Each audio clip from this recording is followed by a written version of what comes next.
Baiklah, saya akan menjelaskan materi tentang yang pertama ada karakteristik geografis Indonesia sebagai negara kepulauan atau maritim dan agraris serta pengaruhnya terhadap kehidupan ekonomi, sosial, budaya, komunikasi, serta transportasi. Dan materi yang kedua, bentuk-bentuk interaksi manusia dengan lingkungan dan pengaruhnya terhadap pembangunan sosial, budaya, dan ekonomi masyarakat Indonesia. A. Karakteristik geografis Indonesia sebagai negara kepulauan atau maritim. Indonesia merupakan sebuah negara yang unik. Banyak hal yang menjadikan Indonesia menjadi seperti itu, antara lain Indonesia merupakan negara kepulauan terbesar di dunia. Indonesia memiliki budaya yang beragam. Indonesia dianugerahi alam yang subur dan kaya. Indonesia dilintasi oleh garis khatulistiwa dan Indonesia merupakan negara maritim terbesar di dunia. Secara geografis, letak Indonesia termasuk sangat strategis karena diapit oleh dua benua dan dua samudra. Letak geografis Indonesia juga memberi pengaruh banyak hal hingga terbentuk kondisi geografis Indonesia yang unik dan beragam. Keadaan geografis Indonesia pun mempengaruhi keadaan penduduk Indonesia seperti pekerjaan, pola pemukiman, serta sektor ekonomi dan perdagangan. Letak kota atau tempat pada peta dinyatakan dengan garis bujur dan garis lintang. Jarak dua garis bujur berdekatan sebesar 1 derajat, sedangkan jarak dua garis lintang berdekatan sebesar 1 derajat. Garis bujur terbagi dua, yaitu bujur barat dan bujur timur. Garis lintang juga terbagi dua, yaitu lintang utara dan lintang selatan.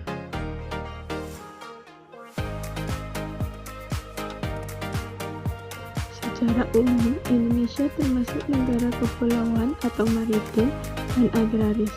Indonesia yang terletak di kawasan Asia Tenggara merupakan salah satu negara paling beragam dengan kondisi penduduk yang bervariasi, baik dari segi suku, budaya, agama, dan bahasa.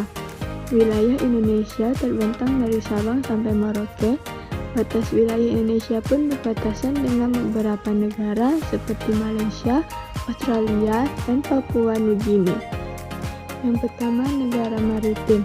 Indonesia dikenal dengan negara maritim, dan yang dimaksud dengan negara maritim adalah negara yang daerah teritorial lautnya lebih luas daripada daerah teritorial daratnya. Dengan kata lain, negara maritim adalah negara yang menyandang predikat negara kepulauan. Kenapa Indonesia disebut sebagai negara maritim? Hal ini dikarenakan negara Indonesia merupakan negara kepulauan dan 2/3 wilayah Indonesia merupakan lautan dan sepertiganya merupakan daerah daratan. Indonesia seperti yang telah dijelaskan merupakan negara kemaritiman di mana kondisi Indonesia yang lebih banyak daerah perairan daripada daerah daratan. Kondisi inilah yang membentuk budaya Indonesia menjadi budaya yang lebih merujuk pada budaya kemaritiman yang masyarakat lebih banyak berprofesi sebagai nelayan pada daerah pesisir. Pengaruhnya terhadap kehidupan ekonomi, karakteristik kepulauan memberikan potensi yang besar untuk sektor kelautan dan perikanan seperti penangkapan ikan, budidaya ikan, serta penambangan dan eksplorasi sumber daya alam di perairan Indonesia. Selain itu, pulau-pulau Indonesia juga menjadi tujuan wisata yang mendukung sektor pariwisata. Yang kedua, pengaruhnya terhadap kehidupan sosial dan budaya. Karakteristik kepulauan memengaruhi kehidupan sosial dan budaya masyarakat Indonesia. Setiap pulau memiliki keanekaragaman budaya, bahasa, adat istiadat, dan agama yang berbeda. Hal ini mencerminkan pluralitas dan keberagaman Indonesia sebagai negara dengan beragam suku, etnis, dan agama. Yang ketiga, pengaruhnya terhadap komunikasi. Karakteristik kepulauan juga mengaruhi komunikasi di Indonesia. Seiring dengan perkembangan teknologi, infrastruktur komunikasi seperti telepon, internet dan televisi telah berkembang di banyak pulau di Indonesia. Namun, akses komunikasi yang merata di seluruh wilayah masih menjadi tantangan terutama di pulau-pulau terpencil. Dan yang keempat, pengaruhnya terhadap transportasi. Karakteristik kepulauan Indonesia memengaruhi sistem transportasi di negara ini. Transportasi laut menjadi penting dalam menghubungkan pulau-pulau yang terpisah. Pelayaran antar pulau menjadi sarana utama untuk mengangkut penumpang dan barang. Selain itu, penerbangan juga menjadi transportasi yang penting untuk mengatasi jarak dan memperlancar mobilitas antar pulau. 2. Negara agraris. Selain merupakan negara maritim, Indonesia juga dikenal sebagai negara agraris, yang artinya negara yang salah satu penunjang perekonomiannya. Selain merupakan negara maritim, Indonesia juga dikenal sebagai negara agraris, yang artinya negara yang salah satu penunjang perekonomiannya adalah sektor pertanian. Indonesia merupakan negara agraris dengan luas lahan yang sangat luas dan keanekaragaman hayati yang sangat beragam. Hal ini sangat memungkinkan menjadikan negara Indonesia sebagai negara agraris terbesar di dunia. Di negara agraris seperti Indonesia, pertanian mempunyai kontribusi penting baik terhadap perekonomian maupun terhadap pemenuhan kebutuhan pokok masyarakat. Apalagi dengan semakin meningkatnya jumlah penduduk, yang berarti bahwa kehidupan pangan juga semakin meningkat. Selain itu, ada peran tambahan dari sektor pertanian, yaitu peningkatan kesejahteraan masyarakat yang berada di bawah garis kemiskinan. Sebagian besar penduduknya hidup dari hasil bercocok tanam atau bertani, sehingga pertanian merupakan sektor yang memegang peranan penting dalam kesejahteraan kehidupan penduduk Indonesia. Indonesia adalah negara agraris yang mempunyai keanekaragaman hayati dan sumber daya alam yang tinggi. Sumber daya alam adalah segala sesuatu yang muncul secara alami yang dapat digunakan untuk pemenuhan kebutuhan manusia pada umumnya. Yang tergolong di dalamnya tidak hanya komponen biotik seperti hewan, tumbuhan, dan organisme, tetapi juga komponen abiotik seperti minyak bumi, gas alam, berbagai jenis logam air dan tanah. Inovasi teknologi, kemajuan peradaban dan populasi manusia, serta revolusi industri telah membawa manusia pada era eksploitasi sumber daya alam sehingga persediaannya terus berkurang secara signifikan, terutama pada 1 abad belakangan ini. Sumber daya alam mutlak diperlukan untuk menunjang kebutuhan manusia, tetapi sayangnya keberadabannya tidak tersebar merata dan beberapa negara.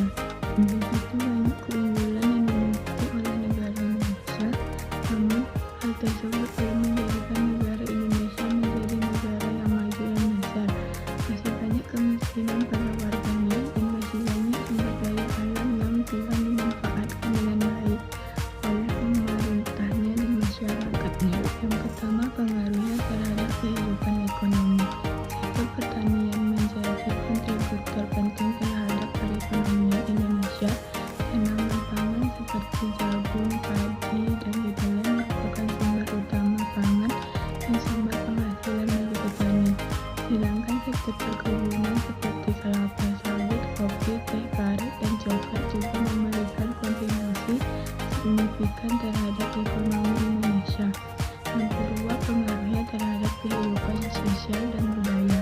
Pertanian memiliki peran penting dalam kehidupan sosial dan budaya masyarakat Indonesia. Tradisi pertanian seperti musim tanam dan panen sering kali menjadi bagian dari ritual dan perayaan adat. Yang ketiga, pengaruhnya terhadap kehidupan komunikasi. Komunikasi dalam pertanian, pertukaran informasi dalam pertanian, komunikasi dalam sistem pertanian berbasis kelompok, komunikasi tentang teknologi pertanian. Dan yang keempat, pengaruhnya terhadap pembangunan sosial dan budaya. ketergantungan terhadap sektor pertanian dan lahan pertanian yang luas mempengaruhi pembangunan sosial dan budaya di Indonesia. Upaya untuk meningkatkan produksi pertanian dan meningkatkan kesejahteraan petani menjadi fokus dalam pembangunan pertanian. B. Bentuk-bentuk interaksi manusia dengan lingkungan alam, sosial, budaya, dan ekonomi. Interaksi merupakan suatu bentuk hubungan timbal balik antara individu dengan individu, individu dengan kelompok, serta kelompok dengan kelompok. Interaksi manusia bukan hanya dengan individu dan kelompok saja, melainkan mencakup interaksi manusia dengan lingkungan alam, sosial, budaya, dan ekonomi. Dalam interaksi tersebut terbagi menjadi macam permasalahan yang disebut sebagai dinamika interaksi. Dinamika ini mendorong terbentuknya suatu perubahan kepada hal yang baik ataupun hal yang sebaliknya. Manusia berinteraksi dengan lingkungan hidupnya. Interaksi antar manusia dan lingkungan hidup merupakan proses saling memengaruhi antara satu yang lainnya.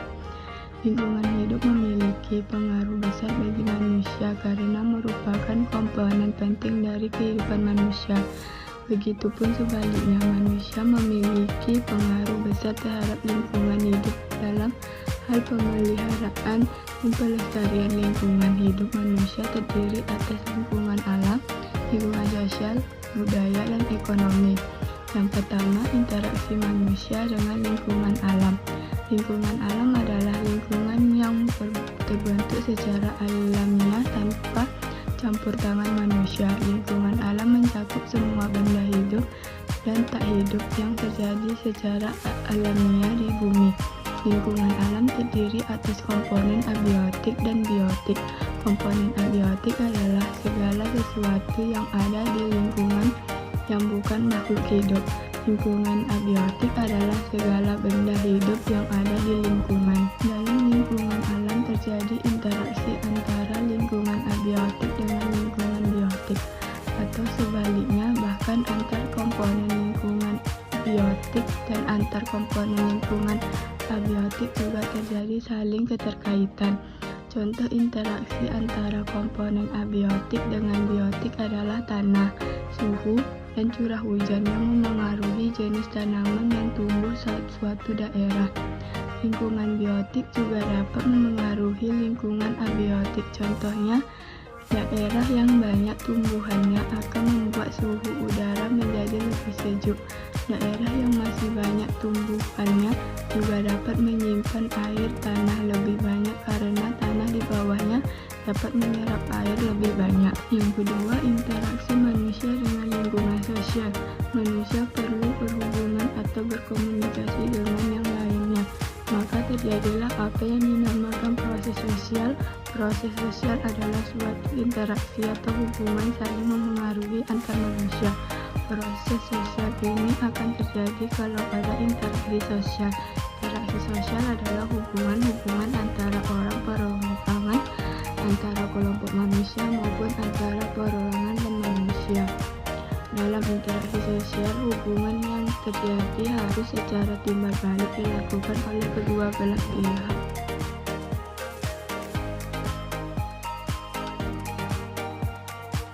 Tiga, interaksi manusia dengan lingkungan budaya.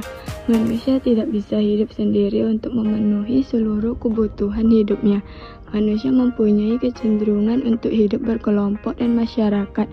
Dalam kehidupan masyarakat, kita harus dapat beradaptasi dengan lingkungan. Perilaku, aturan, nilai, norma, kepercayaan, dan adat istiadat merupakan bagian dari kebudayaan. Kebudayaan merupakan salah satu unsur penting yang dimiliki oleh suatu masyarakat. Melalui kebudayaan itu dapat terlihat dari ciri khas setiap suku. Kita seharusnya mengetahui tentang kebudayaan bangsa yang beraneka ragam hingga dapat menyesuaikan diri terhadap aturan-aturan dan cara-cara beradaptasi terhadap lingkungan. Yang keempat, interaksi manusia dengan lingkungan ekonomi. Lingkungan ekonomi adalah faktor ekonomi yang memengaruhi jalannya usaha atau kegiatan ekonomi. Faktor pendukung kegiatan ekonomi adalah kebijakan ekonomi pemerintah, pendapatan masyarakat, sumber daya ekonomi yang tersedia, dan sebagainya. Manusia dalam kehidupan sehari-hari melakukan interaksi dengan lingkungan ekonominya. Mereka melakukan aktivitas ekonomi dengan memanfaatkan sumber daya ekonomi yang tersedia. Sumber daya ekonomi adalah alat yang digunakan untuk memenuhi kebutuhan manusia, baik berupa barang maupun jasa. Sumber daya alam tenaga kerja, modal, dan kewirausahaan merupakan sumber daya ekonomi. Sumber daya alam dapat berupa lahan, bahan tambang, hewan, tumbuhan, dan sebagainya. Tenaga kerja merupakan sumber daya untuk menghasilkan barang dan jasa.